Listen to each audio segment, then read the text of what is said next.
Salute സുമൻസ്കരെ. 1995 June മാസമാണ് ഞാൻ ആലപ്പുഴ ജില്ലാ പോലീസ് മേധാവിയായിട്ട് ചുമതലയേൽക്കുന്നത്. ആ സമയം കേരളത്തിന്റെ മുഖ്യമന്ത്രി ശ്രീ എ കെ ആന്റണി സാറായിരുന്നു. പ്രതിപക്ഷ നേതാവ് ശ്രീ വി എസ് അച്യുതാനന്ദൻ സാറായിരുന്നു. ഇവിടെ രണ്ടുപേരുടെയും ജില്ല ആലപ്പുഴയാണ്. കൂടാതെ അവിടെ വളരെയധികം VIP-കൾ ഉണ്ടായിരുന്നു. രാഷ്ട്രീയ, സാമൂഹ്യ, വാണിജ്യ, സാംസ്കാരിക തലത്തിലുള്ള വളരെ വലിയ പേരുകേട്ട വിശിഷ്ട വ്യക്തികളുടെ ജില്ലയായിരുന്നു ആലപ്പുഴ. വളരെ നീണ്ടു നിവർന്നു കിടക്കുന്ന ഒരു നാഷണൽ ഹൈവേ ഉണ്ട്. ഒരുപാട് VIP മൂവ്മെന്റ്സ് ഉണ്ട്. അതുകൊണ്ട് അവിടെ ചെന്ന ഉടനെ ഞാൻ ആദ്യമായിട്ട് അനുഭവപ്പെട്ട പ്രഥമ പോലീസ് പരിഗണന എന്ന് പറയുന്നത് VIP സുരക്ഷയുമായി ബന്ധപ്പെട്ടതായിരുന്നു. വളരെയധികം പരാതികൾ പല സ്ഥലത്തുനിന്നും വരുമായിരുന്നു. ഒരുപാട് കുഞ്ഞു പരാതികൾ ഉണ്ടായിരുന്നു. ആലപ്പുഴ ജില്ലയിൽ ഒരുപാട് വെള്ളം കെട്ടിക്കിടക്കുന്ന സ്ഥലങ്ങളുണ്ട്. വാട്ടർ ലോങ്ഡ് ഏരിയ എന്ന് പറയും. അപ്പൊ അത് കായലുകള്, കുളങ്ങള്, നദികള് അങ്ങനെ കുറെ ഉള്ളത് കൊണ്ട് പല സ്ഥലങ്ങളിൽ നിന്നും ആൾക്കാർക്ക് വളരെ എളുപ്പം വന്ന് പരാതി തരാൻ സാധിക്കാത്ത ഒരവസ്ഥ, പോലീസ് സ്റ്റേഷനുകളിൽ വരാനോ അല്ലെങ്കിൽ SP ഓഫീസിൽ വരാനോ പറ്റാത്ത ഒരവസ്ഥ വളരെ സംജാതമായിരുന്നത് കൊണ്ട് പലപ്പോഴും ഞാൻ പോലീസ് സംവിധാനം പല റിമോട്ട് ഏരിയാസിലും കൊണ്ടുപോയി അവിടെ വെച്ച് ജനങ്ങളുമായി സംവദിച്ചുകൊണ്ട് അവരുടെ പരാതിക്കുള്ള പ്രശ്നം കണ്ടെത്തുകയും, അല്ലെങ്കിൽ അവിടെ സമ്മൺസ് സെർവ് ചെയ്യാനുണ്ടോ, അല്ലെങ്കിൽ അവിടെ ഏതെങ്കിലും പ്രശ്നങ്ങളുണ്ടെങ്കിൽ അവിടെ ഇടപെടേണ്ട ആവശ്യമുണ്ടോ എന്നൊക്കെയുള്ള കാര്യങ്ങൾ നോക്കാനായിട്ട് പലപ്പോഴും ഞാൻ എൻ്റെ ജില്ലാ ആസ്ഥാനം അല്ലെങ്കിൽ പോലീസ് സ്റ്റേഷൻ അല്ലെങ്കിൽ പോലീസ് ഓഫീസുകൾ പല റിമോട്ട് ഏരിയാസിൽ വെച്ച് ചെയ്തിട്ടുണ്ട്. അപ്പൊ അത് അന്നൊരു കുറച്ച് വിമർശനമൊക്കെ ഉണ്ടായെങ്കിലും പിന്നീട് അതിന്റെ അടിസ്ഥാനത്തിലാണ് ഒരു സർക്കുലർ DGP ഇറക്കിയത്. എല്ലാ പോലീസ് ഓഫീസേഴ്സും പല റിമോട്ട് ഏരിയകളിലും പോയി ജനങ്ങളുമായിട്ടുള്ള സമ്പർക്ക പരിപാടികൾ നടത്തണം എന്നുള്ള ഒരു ഉത്തരവ് ഇറക്കാൻ കാര്യമായത് ആ ഒരു സമയത്തായിരുന്നു. ജില്ലാ ആസ്ഥാനത്ത് തന്നെ ഒരു വനിതാ സെല്ല് ആദ്യമായിട്ട് തുടങ്ങിയതും, പോലീസിന്റെ ഒരു കൗൺസിലിംഗ് സെല്ല് തുടങ്ങിയതും, സ്ത്രീകൾക്ക് വേണ്ടി മാത്രമായിട്ടുള്ള പരാതി പരിഹരണ സെല്ല് ഉണ്ടാക്കിയതും ഒക്കെ എന്റെ സമയത്തായിരുന്നു. അതിനുവേണ്ടി മാത്രം വനിതാ പോലീസ് ഉദ്യോഗസ്ഥരെ ഞാൻ നിയമിക്കുകയും എല്ലാ പരാതികളും അവര് കൈകാര്യം ചെയ്യുകയും പ്രധാനപ്പെട്ട കാര്യങ്ങളുണ്ടെങ്കിൽ ആ പരാതിക്കാരെ എന്റെ മുന്നിൽ കൊണ്ടുവന്ന് ഞാൻ അവരുടെ പരാതിക്ക് പരിഹാരം ഉണ്ടാക്കി കൊടുക്കുക. അങ്ങനെ ചെയ്യുന്ന ഒരു സിസ്റ്റമാറ്റിക് ആയിട്ട് ഉണ്ടാക്കിയെടുത്തതും ആ സമയത്താണ്. വലിയൊരു പരിഗണന ഞാൻ നൽകിയിരുന്നത് കുറ്റകൃത്യങ്ങൾ ഉണ്ടാകാതിരിക്കാൻ വേണ്ടിയിട്ടായിരുന്നു. കഴിയുന്നത്ര കുറ്റകൃത്യങ്ങൾ തടയുക എന്നുള്ള ഉദ്ദേശത്തോടു കൂടി രാത്രികാല പെട്രോളിങ്ങും അതുപോലെ പോലീസ് ബീറ്റ് കുറച്ചുകൂടെ കാര്യക്ഷമമാക്കാനും ഒക്കെ നല്ലതായിട്ട് ശ്രദ്ധിച്ചിട്ടുണ്ടായിരുന്നു, പരമാവധി ശ്രദ്ധിച്ചിട്ടുണ്ടായിരുന്നു. അതുകൊണ്ട് വലിയ സെൻസേഷണൽ ആയിട്ടുള്ള കൊലപാതക കേസുകളോ ഭവനഭേദന, മോഷണ കേസുകളോ റോബറിയോ അങ്ങനെയൊന്നും അവിടെ ഉണ്ടായിട്ടില്ല ഒരു 1.5 വർഷത്തോളം കാലയളവിൽ ഞാൻ ആലപ്പുഴ ജില്ലയിൽ ഇരുന്നപ്പോൾ.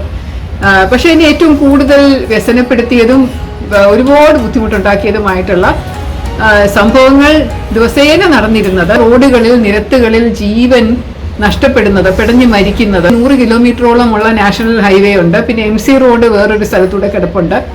അങ്ങനെയുള്ള ഒരുപാട് റോഡുകൾ ഉള്ളത് കൊണ്ട്, പിന്നെ വെള്ളത്തിലൂടെ മുങ്ങി മരിക്കുന്നത് വേറൊരു കാര്യം, ബോട്ട് ഗതാഗതം ഉള്ളത് കൊണ്ട്. പക്ഷെ റോഡുകളിലുള്ള ഗതാഗതത്തിന്റെ ഇടയ്ക്കൂടെ നടക്കുന്ന അപകടങ്ങളും മരണങ്ങളും വളരെയധികം എനിക്കൊരു ബുദ്ധിമുട്ടുണ്ടാക്കിയ ഒരു സമയമായിരുന്നു. ഒരിക്കല് ചേർത്തല അടുപ്പിച്ചൊരു സ്ഥലത്ത് നാഷണൽ ഹൈവേയില് ഒരു ചതഞ്ഞരഞ്ഞ ഒരു സ്ത്രീയുടെ മൃതദേഹം കണ്ടു. മുഖത്തൊന്നും വ്യക്തമല്ല, കാരണം അതിന്റെ മോളിൽ കൂടെ ഇങ്ങനെ മൃതദേഹം കൊണ്ടിട്ട ശേഷം അതിന്റെ മോളിൽ കൂടെ അനവധി വാഹനങ്ങൾ കയറി ഇറങ്ങിപ്പോയത് കൊണ്ട് ശരീരത്തിന്റെ ഇങ്ങനെ ശരീരവും റോഡുമായിട്ട് ഇങ്ങനെ ഇഴുകി ചേർന്ന് കിടക്കുന്നത് പോലെയുള്ള ഒരു അവസ്ഥയായിരുന്നു.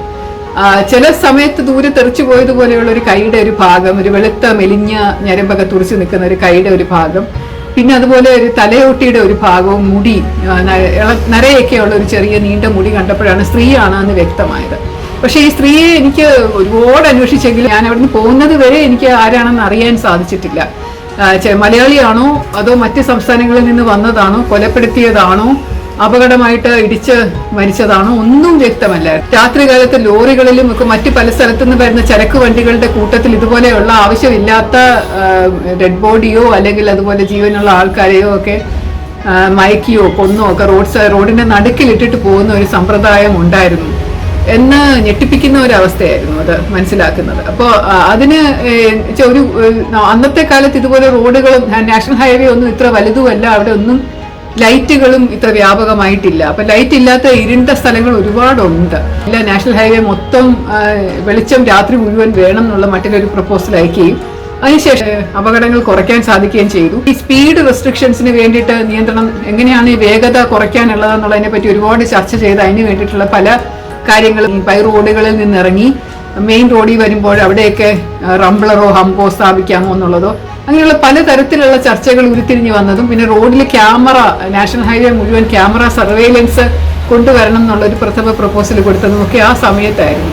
എന്നാലും നാഷണൽ ഹൈവേയിലുള്ള അപകടങ്ങൾ കുറയ്ക്കാനായിട്ട് വലിയ പ്രയാസമായിരുന്നു.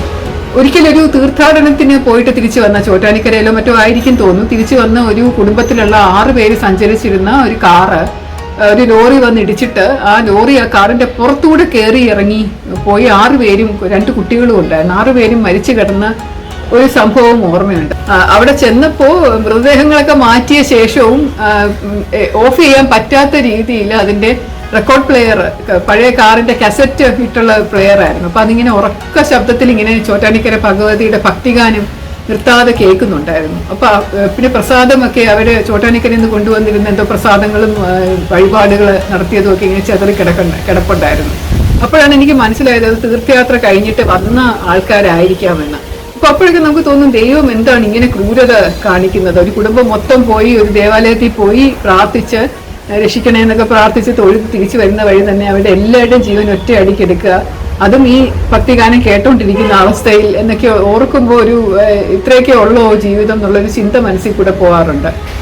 വളരെ ചെറിയ കുട്ടികളെ വരെ, സ്കൂളിൽ പോകുന്ന കുട്ടികളെ വരെ അശ്രദ്ധമായും അലക്ഷ്യതയോടും കൂടി ഓടിച്ചുകൊണ്ട് വരുന്ന വാഹനങ്ങൾ ഇടിച്ചു തെറിപ്പിച്ച് മരണമുണ്ടാകുന്ന പല സംഭവങ്ങളും ഉണ്ടായിട്ടുണ്ട്.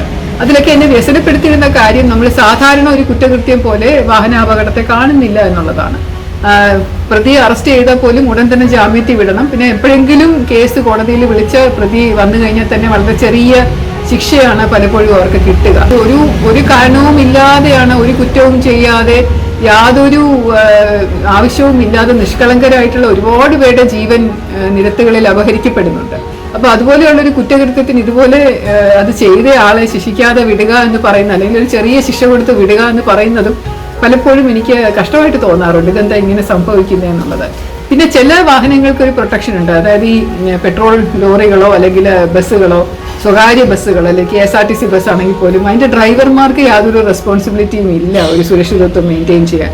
കാരണം അവർക്ക് സംഘടനയുണ്ട്, കൂടാതെ അവരുടെ വാഹന ഉടമസ്ഥരാണ് അതിന്റെ ഇൻഷുറൻസ് കൊടുക്കുന്നതും എല്ലാം ചെയ്യുന്നത്. എത്ര റാഷായിട്ട് ഓടിച്ചാലും, എത്ര ബുദ്ധിമുട്ടി ഒരു ആക്സിഡന്റ് ഉണ്ടായാലും നമ്മളവരെ പിടിച്ചാലും അവരെ പ്രൊട്ടക്ട് ചെയ്ത് കൊണ്ടുപോകാനായിട്ടൊരു സിസ്റ്റം നിലനിൽക്കുന്നുണ്ട്. ചരക്ക് വാഹനം ഓടിക്കുന്ന ഡ്രൈവർമാർ പലപ്പോഴും ചില വസ്തുക്കളുടെ അടിമകളായിരിക്കും, ലഹരി പദാർത്ഥങ്ങളുടെ അടിമയായിട്ടായിരിക്കും വണ്ടി ഓടിക്കുന്നത്. അത് വായിലിട്ടുകൊണ്ട് അല്ലെങ്കിൽ അത് കുടിച്ചുകൊണ്ട് എന്തെങ്കിലും അകത്താക്കിക്കൊണ്ട് ആ ലഹരിയുടെ കീഴിൽ ഓടിച്ചാൽ മാത്രമേ അവർക്ക് ഉറങ്ങാതെ ഓടിക്കാൻ പറ്റുള്ളൂ വാഹനം എന്നാണ് അവർ പലപ്പോഴും പറയുന്നത്. അത് വളരെ ഡേഞ്ചറസ് ആയിട്ടുള്ള ഒരു അവസ്ഥയായിട്ട് പലപ്പോഴും തോന്നിയിട്ടുണ്ട്. രാത്രി വാഹനം ഓടിക്കുമ്പോൾ കണ്ണറിയാതെ അറിഞ്ഞു പോയാൽ തന്നെ വലിയ അപകടങ്ങൾ സംഭവിക്കുന്ന കാര്യവും ശ്രദ്ധയപ്പെട്ടിട്ടുണ്ട്. അപ്പോൾ അതുകൊണ്ട് ഈ എത്രമാത്രം നമ്മൾ ശ്രദ്ധ എടുത്താലും വീണ്ടും വീണ്ടും ഒരു ദിവസം ഒരു 5-6 അപകടങ്ങൾ, ഒരു 10 മരണങ്ങളൊക്കെ ഇങ്ങനെ ഉണ്ടാവാറുണ്ട് ഒരു ജില്ലയായിരുന്നു. അതിലേറ്റവും പിന്നെ നടുക്കിയ ഒരു സംഭവം എന്ന് പറയുന്നത് ആലപ്പുഴ ജില്ലയിലെ പല സ്ഥലത്തും ഇങ്ങനെ റെയിൽവേ ക്രോസുകൾ പോകുമ്പോൾ അതിനകത്ത് പാതകൾ അതിൻ്റെ ഇടയിൽ കൂടെ വരുന്നുണ്ടല്ലോ. അപ്പോൾ അതിൽ പലതും അൺമാൻഡ് റെയിൽവേ ക്രോസിങ്സ് ആണ്. അതിനകത്ത് അടയ്ക്കാനായിട്ട് ഒരു സംവിധാനമില്ല, ട്രെയിൻ വരുമ്പോൾ കത്താനുള്ളൊരു സിഗ്നൽ ലൈറ്റ് ഇല്ല, ഒരു വ്യക്തി അവിടെ നിന്ന് തടയുന്നില്ല, ഒന്നുമില്ല. അപ്പൊ അത് ഇങ്ങനെ വെറുതെ കിടക്കുകയാണ്. അതിലെ കൂടെ പോകുന്ന ആളുകൾ ട്രെയിനിന്റെ സമയം നോക്കിയിട്ട് ഈ സമയത്ത് ട്രെയിനുകളൊന്നും ഇല്ല എന്ന് ഉറപ്പ് വരുത്തി അങ്ങോട്ടും ഇങ്ങോട്ടും നോക്കിയിട്ട് മാത്രം ക്രോസ് ചെയ്ത് പോകാൻ പറ്റുന്ന ഒരു അവസ്ഥയാണ് ഉള്ളത് അവിടെ, അത്രേ ഉള്ളൂ. അപ്പൊ അങ്ങനെ ഒരു റെയിൽവേ ക്രോസിന്റെ അടുത്ത്, അത് ഹരിപ്പാട് നിന്ന് മാവേലിക്കര പോകുന്ന റൂട്ടിലുള്ള ഒരു സ്ഥലത്താണ് ഒരു വിവാഹം കഴിഞ്ഞിട്ട് തിരിച്ചു വന്ന ഒരു പാർട്ടി, ഒരു ബസ്സിൽ ഒരു 10-45 പേരോളം ഉണ്ടായിരുന്നു. ആ വലിയ ബസ് അവര് അത് ക്രോസ് ചെയ്ത് വന്നപ്പോൾ സമയം തെറ്റിച്ച് വന്ന ഒരു ട്രെയിൻ ആ ബസ്സിനെ ഇടിച്ച് തെറിപ്പിച്ചിട്ട് ഒരു വളവുമായിരുന്നു. അപ്പോൾ വേഗം പാഞ്ഞു വന്ന ബസ്സിനെ ഇടിച്ച് തെറിപ്പിച്ച് ആ ബസ് ഒരു വലിയ കുഴിക്കകത്തോട്ട് മറിഞ്ഞുപോയി. പൊങ്ങിയ സ്ഥലത്തായിരുന്നു റെയിൽപാത, താഴേക്ക് ബസ് മറിഞ്ഞ് വീണ് ഒരു 15-16 പേര് മരിച്ചുപോയ ഒരു സംഭവമുണ്ട്. അപ്പോൾ അത് ഞാൻ വയർലെസ്സിലൂടെ അറിയുന്നത് ഞാൻ കോയമ്പുറത്തെ ഒരു കേസ് അന്വേഷണത്തിന്റെ ഭാഗമായി അവിടുന്ന് തിരിച്ചു വരുന്ന വഴിയാണ്. പെട്ടെന്ന് തന്നെ എനിക്ക് സ്ഥലത്തെത്താൻ പറ്റി. അത് ആ സ്ഥലത്തെത്തുന്ന സമയം കൊണ്ട് തന്നെ ഞാൻ ആംബുലൻസുകൾ അറേഞ്ച് ചെയ്യാനും പല ആശുപത്രികളിൽ വിവരം അറിയിക്കാനും ഒക്കെ ഇങ്ങനെ ഏർപ്പാട് ചെയ്തുകൊണ്ടിരുന്നു. അപ്പോൾ ഞാനവിടെ ചെല്ലുമ്പോൾ ഈ ആളുകൾ വരുന്നുണ്ട്, ഒരുപാട് ആളുകൾ കൂടിയിട്ടുണ്ടായിരുന്നു. പോലീസിന്റെ കുറച്ച് വണ്ടികളൊക്കെ ഉണ്ടായിരുന്നു, സ്റ്റേഷനിൽ നിന്ന് ആൾക്കാരുണ്ടായിരുന്നു. ഞങ്ങൾ രക്ഷാപ്രവർത്തനം ആംബുലൻസ് ഓരോന്നോരോന്നായിട്ട് വരുന്നുണ്ടായിരുന്നു. ഈ ആളുകളെ എടുത്തെടുത്ത് മാറ്റിക്കൊണ്ടിരിക്കുകയാണ്. അപ്പം അതിൻ്റെ ഇടയിൽ കൂടെ കുറച്ച് ദൂരെയായിട്ട് ഞാനൊരു ഞെരുക്കം കണ്ടിട്ട് ഞാൻ മാറിയപ്പോൾ കുറച്ച് ബസ്സിൻ്റെ കിടന്നതിൽ നിന്ന് കുറേ ദൂരെയായിട്ട് ഒരു കുറ്റിക്കാടുകളുടെ വശത്തായിട്ടാണ്. അപ്പം ഞാൻ അങ്ങോട്ട് പോയി നോക്കിയപ്പോൾ അവിടെ ഒരു കുഞ്ഞ്, ഒരു 1.5-2 വയസ്സിന് അടുപ്പിച്ച് പ്രായമുള്ള ഒരു ആൺകുഞ്ഞ്, ഒരു ജീവനുണ്ട്, അതിൻ്റെ കണ്ണ് തുറന്നിരിക്കുകയാണ്. പക്ഷെ അതിന് കരയുന്ന പോലെ വാ പോകണമെങ്കിൽ ശബ്ദം ഒട്ടും പുറത്തു വരുന്നില്ല. അതിങ്ങനെ കിടന്ന് ഞെരുവിരി കൊള്ളുകയാണ്. അപ്പോൾ അതുകൊണ്ട് ഞാൻ അതിനെ കണ്ടപ്പോൾ എൻ്റെ നെഞ്ചിങ്ങനെ പൊട്ടുപോലെ ഞാനതിനെ വാരി എടുത്തു. ശരീരത്തിൽ മുറിവുകളോ ചോരയോ ഒന്നും കണ്ടില്ല. പക്ഷെ ഞാൻ ഇങ്ങനെ വാരി എടുത്തിട്ട് ഞാൻ ഓടി, അതിനെയും കൊണ്ട് കയറ്റം കയറി ഓടി. കിടന്ന ഒരു ആംബുലൻസ് ഞാൻ കിടത്തിയിട്ട് പറഞ്ഞു പെട്ടെന്ന് കൊണ്ടുപോയി ആശുപത്രി കൊണ്ടുപോകണം ഈ കുട്ടിയെ. ഇവിടെ ഹരിപ്പാട് ജനറൽ ആശുപത്രി കൊണ്ടുപോകണ്ട, വേഗം അവിടെ മെഡിക്കൽ കോളേജിൽ തന്നെ കൊണ്ടുപോക്കോ, ഞാൻ അവിടെ വിളിച്ച് പറയാം, അവിടെ കാഷ്വാലിറ്റി തന്നെ കൊണ്ടുപോക്കോളൂ, കാരണം അവിടെ കുറച്ചുകൂടെ സംവിധാനങ്ങളുണ്ട് ഇങ്ങനെ നോക്കാനായിട്ട്. അപ്പോൾ വേഗം കൊണ്ടുപോക്കോ. ആലപ്പുഴ ടൗണിലായിരുന്നു ആ സമയം മെഡിക്കൽ കോളേജ് ഉണ്ടായിരുന്നത്. കൊണ്ടുപോയിക്കൊള്ളാൻ പറഞ്ഞ് ഞാൻ വേറെ ആരെയും കാത്തു നിൽക്കണം, ഞാൻ ആംബുലൻസ് ഞാൻ അങ്ങനെ വിട്ടു. അതോടുകൂടി കുഞ്ഞ് ആരാ ഇതിൻ്റെ ഒന്നും എനിക്കറിയില്ല. അപ്പം ഞാൻ പിന്നെ തിരിച്ചു വന്ന് വീണ്ടും രക്ഷാപ്രവർത്തനങ്ങളിലൊക്കെ നോക്കിയപ്പോൾ ആ കുഞ്ഞിൻ്റെ തന്നെയാണെന്ന് തോന്നുന്നു ഒരു ഷൂസ്, കുഞ്ഞൊരു ഷൂസ് അവിടെ ഒറ്റ എണ്ണം അവിടെ കിടക്കുന്ന കണ്ടപ്പോൾ ഞാൻ അതും കൂടെ കയ്യിലെടുത്തു. മറ്റേ ഷൂസ് ആ കുഞ്ഞിൻ്റെ മറ്റേ കാലിലായിരിക്കും, അപ്പോൾ അതിനെ കാണുമ്പോൾ തിരിച്ചു കൊടുക്കാമല്ലോ എന്ന് വിചാരിച്ച് എൻ്റെ കാറിലിടുകയൊക്കെ ചെയ്തു. പിന്നെ അന്ന് വൈകിട്ട് ഒരു സീനിയർ ഓഫീസർ മരിച്ചു, ഇത്രയും പേര് 16 പേരൊക്കെ മരിച്ചു എന്ന് പറഞ്ഞപ്പോൾ ആ സീനിയർ ഓഫീസർ പറഞ്ഞു നമുക്ക് പോയി മോർച്ചറിയിൽ നോക്കാം, മരിച്ച ആൾക്കാരെ നോക്കാം. ഏതോ ഒരു നേതാവും ഉണ്ടായിരുന്നു ആ സമയം, ഏതോ ഒരു മന്ത്രിയാണെന്ന് തോന്നുന്നു, ആരോ ഉണ്ടായിരുന്നു. അപ്പം ഞാൻ മോർച്ചറിയിൽ, മെഡിക്കൽ കോളേജിൻ്റെ മോർച്ചറിയിൽ പോയി ഇങ്ങനെ നിരന്ന് കിടക്കുന്ന ശവശരീരത്തിൻ്റെ കൂട്ടത്തിൽ പാവം ഈ കുഞ്ഞ് കൊച്ചായിട്ട് ഇങ്ങനെ ഒരു വെള്ള തുണി വിട്ട് അതിൻ്റെ കിടക്കുന്ന കണ്ടപ്പോൾ എൻ്റെ ഹൃദയം അങ്ങ് പൊട്ടിപ്പോയി. എൻ്റെ കരച്ചിൽ വന്നിട്ട് അടക്കാൻ പറ്റാത്ത പോലെ ആയിപ്പോയി. ഞാൻ കോരിയെടുത്ത് അതിനെ രക്ഷിക്കാൻ ശ്രമിച്ചിട്ടും അത് പാവയുടെ ജീവൻ രക്ഷിക്കാൻ കഴിഞ്ഞില്ലല്ലോ എന്നുള്ള കാര്യം. അപ്പോൾ ഇതുപോലെയുള്ള ഒരുപാട് സംഭവങ്ങൾ റോഡ് ആക്സിഡൻറ്റുമായിട്ട് ബന്ധപ്പെട്ട് എന്നെ അലട്ടിയിരുന്ന ഒരു ആദ്യകാലം ആലപ്പുഴയിൽ ഉണ്ടായിരുന്നു. അതിൻ്റെ പശ്ചാത്തലത്തിൽ എനിക്ക് ഇതൊരു എങ്ങനെയും തടയണം, എങ്ങനെയും അത് ഒരു അറുതി വരുത്തണം എന്നുള്ള ഒരു രീതിയിൽ അപ്പോൾ റോഡിൽ കുറച്ചുകൂടെ സുരക്ഷിതത്വം വർദ്ധിപ്പിക്കാനുള്ള പല നടപടികളും ഞാൻ എടുത്തിരുന്നതായിട്ടും ഓർമ്മയുണ്ട്. സസ്നേഹം, ശ്രീലേഖ.